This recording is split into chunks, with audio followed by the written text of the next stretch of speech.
Hi friends, this is Gayatri. Welcome to our channel. பொதுவா திருமண வாழ்க்கையில இந்த சலிப்புன்னு ஒண்ணு ஏற்படும் போது துரோகங்கிறது ஈஸியா நடந்துருது. ஆனா இதுல என்ன ஒரு விசித்திரமான ஃபேக்ட்னா, மேரேஜ்ல கணவன் துரோகம் பண்றானா மோஸ்ட்லி மனைவியை விட்டு பிரியணும்னு திங்க் பண்றது இல்ல.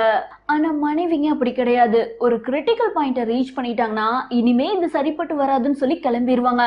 மேரேஜ் லைஃப்ல கணவனோ மனைவியோ விலகி போகலான்னு முடிவு பண்ணிட்டாங்கன்னா அவங்க பண்ணக்கூடிய அந்த டிராமாஸ்லாம் ரொம்ப ஆக்வர்டா இருக்கும்.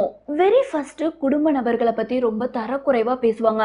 இதன் மூலம் ஒரு சண்டையை உருவாக்கி ஒரு பெரிய இடைவெளியை ஏற்படுத்த விரும்புவாங்க. அது மட்டும் இல்லைங்க, எனக்கு வேலை ரொம்ப ப்ரெஷரா இருக்கு, ஸ்ட்ரெஸ்ஸா இருக்குன்னு சொல்லி தாம்பத்திய வாழ்க்கைக்கு முடக்கு போட்டுருவாங்க. இந்த மாதிரி கணவன் நடந்துக்கும் போது மனைவி பொறுத்து பொறுத்து பார்ப்பாங்க. அதுக்கப்புறம் அவங்க தானாவே சண்டை போட ஆரம்பிச்சிருவாங்க. அடுத்து அவங்களுக்கு ஒரு ஆள் கிடைச்சிருக்கும். அவங்க கிட்ட ஃபோன் பேசிட்டு இருப்பாங்க. நீங்க ஃபோன் பண்ணீங்கன்னா எடுக்க மாட்டாங்க.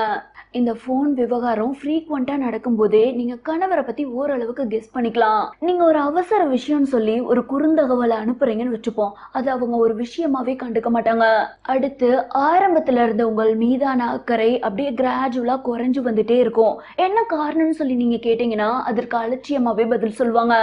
இந்த லீவ் மீ அலோன்ங்கிறத எப்படி வெளிப்படுத்துவாங்கன்னா, ஒரு தனி அறையில இருக்கிறதையே அதிக விரும்புவாங்க. நீங்க நைஸா அப்படியே வேவ் பார்த்தீங்கன்னாவே கண்டுபிடிச்சிடலாம். அவங்க அலோனா இருந்தாலும் நல்லா என்கேஜிங்கா தான் இருந்துட்டு இருப்பாங்க.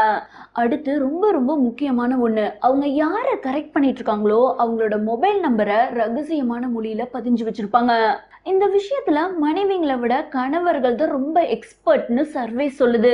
இப்போ நீங்கள் வீட்டில் இருக்கீங்க, டிவி பார்த்துட்டு இருக்கீங்கன்னு வச்சுப்போம். அவங்க கரெக்ட் பண்ணுற ஆள்கிட்ட இருந்து ஃபோன் வந்துச்சுன்னா உடனே பதட்டம் அடைஞ்சிருவாங்க. மற்ற நேரத்தில் ஃபோன் பேசுறதை விட ரொம்ப அமைதியாகவும் ஒரு விதமான உளறலையும் அவங்க கிட்ட நீங்கள் கவனிக்கலாம்.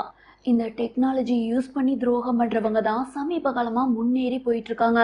அதாவது போன் பாஸ்வேர்டை மனைவி கிட்ட தர மாட்டாங்க. ஒவ்வொரு ஆப்புக்கும் தனித்தனியா பாஸ்வேர்டு வச்சிருப்பாங்க.